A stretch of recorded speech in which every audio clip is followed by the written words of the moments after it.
बाबा सिद्दीकी और सलमान खान हम एक तरीके से कह सकते हैं कि ये दोनों एक दूसरे की बैकबोन बनते हुए काफ़ी नज़र आए हैं। जब पहले सलमान खान के घर गोलियां चली थी उस वक्त बाबा सिद्दीकी इनके काफ़ी क्लोज नज़र आए थे और उसके बाद सलमान खान ने भी बाबा सिद्दीकी को रैली में ओपनली सपोर्ट किया था।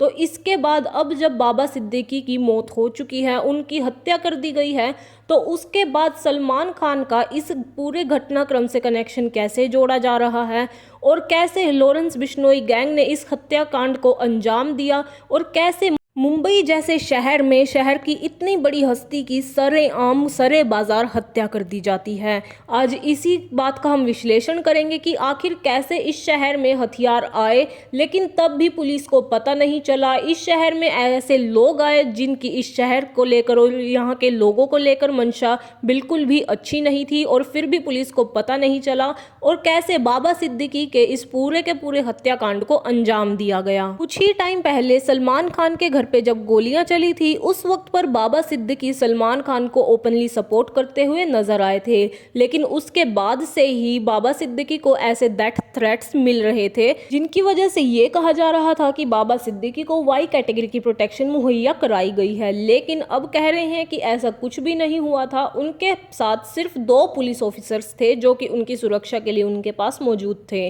क्या ऐसे डेथ थ्रेट्स पर इतनी बड़ी गैंग से आपको हमले की सूचना मिल रही हो फिर भी आप इतनी बड़ी हस्ती के साथ सिर्फ 2 ही आदमियों को लगा रहे हैं? क्या ये उनकी सुरक्षा के लिए काफ़ी था? बिल्कुल नहीं। अब अंजाम हम सबके सामने ही है। अब अगर हम इस हमले की बैक स्टोरी पर जाएं तो जब पुलिस ऑफिसर्स ने 2 लोगों को पकड़ा है, उनके नाम थे गुरमैल बलजीत सिंह और धर्मराज राजेश। उन दोनों ने बताया कि वो बाबा सिद्दीकी के मर्डर के लिए 25 से 30 दिन पहले ही मुंबई आ चुके थे और उसी दिन से वो बाबा सिद्दीकी पर घात लगाए हुए थे। और इतना ही नहीं, उन्होंने ये भी बताया कि इस हमले के लिए जो उन्हें पेमेंट दी जानी थी वो उन्हें पहले ही मिल चुकी थी और उसके बाद उन्होंने इस घटनाक्रम को अंजाम दिया। और इतना ही नहीं, बाबा सिद्दीकी की हत्या करने के लिए उन्हें जो हथियार थे, जो उन्हें गोलियां थी, राउंड्स थे, वो उन्हें पहले ही मुहैया कराए जा चुके थे।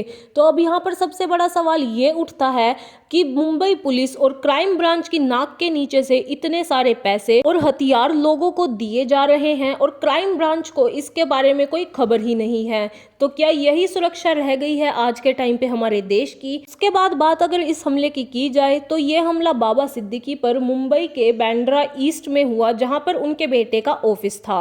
उस वक्त दोनों पिता और पुत्र ऑफिस में ही थे, लेकिन जीशान को एक फोन आया और वो उनसे पहले ही ऑफिस से निकल गए। उसके 15 से 20 मिनट बाद बाबा सिद्दीकी भी ऑफिस से निकले ताकि वो घर जा सकें और वो उनके 15 से 20 कदम की दूरी पर ही उनकी गाड़ी खड़ी थी, वहां पर चलने लगे।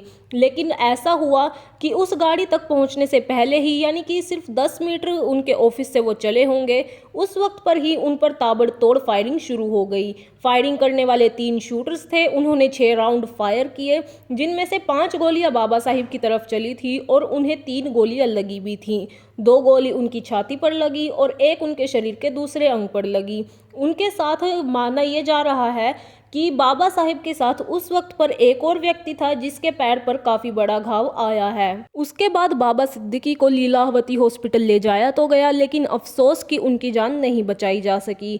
लोग अब तक उनकी मौत पर मातम जता ही रहे थे, शोक प्रकट कर ही रहे थे कि ऐसे में लॉरेंस बिश्नोई गैंग की तरफ से एक सोशल मीडिया पर पोस्ट हो जाता है जो कि किसी बम की तरह साबित हुआ। अपने इस पोस्ट में लॉरेंस बिश्नोई गैंग ने ये साबित कर दिया, ये साफ कर दिया कि सलमान का दोस्त उनका दुश्मन है, इसलिए अगर किसी को अपनी जान प्यारी है तो सलमान खान से दूर रहें। क्यों? इसके साथ साथ लॉरेंस बिश्नोई गैंग ने यह भी कहा कि सलमान खान के उस हमलावर अनुज थापन जिसने सलमान खान के घर पर गोलियां चलाई थी और उसकी जेल में मौत हो गई थी, बाबा सिद्दीकी की मौत उसी की मौत का बदला है। हालांकि साइबर क्राइम ब्रांच ने अब तक भी इसकी पुष्टि नहीं की है कि ये पोस्ट लॉरेंस बिश्नोई गैंग की तरफ से ही हुआ है, लेकिन ये बहुत ज़्यादा वायरल सोशल मीडिया पर हो रहा है। अब ऐसे में सवाल और सबके मन में ये उठता है कि कैसे 90s के टाइम पर जैसे दाऊद गैंग सक्रिय था, क्या अब फिर से वही दौर लॉरेंस बिश्नोई गैंग की वजह से आ रहा है, क्योंकि पंजाब हो, कनाडा हो, मुंबई हो, कहीं पर भी कोई भी व्यक्ति सुरक्षित नहीं है। अब सलमान खान को ले ले, एपी ढिल्लन को ले ले, और सिद्धू मूसेवाला का केस तो आप सब लोग जानते ही हैं। बाबा सिद्दीकी के केस में आगे की अपडेट्स के लिए बने रहिए न्यूज़ विंडो के साथ। धन्यवाद।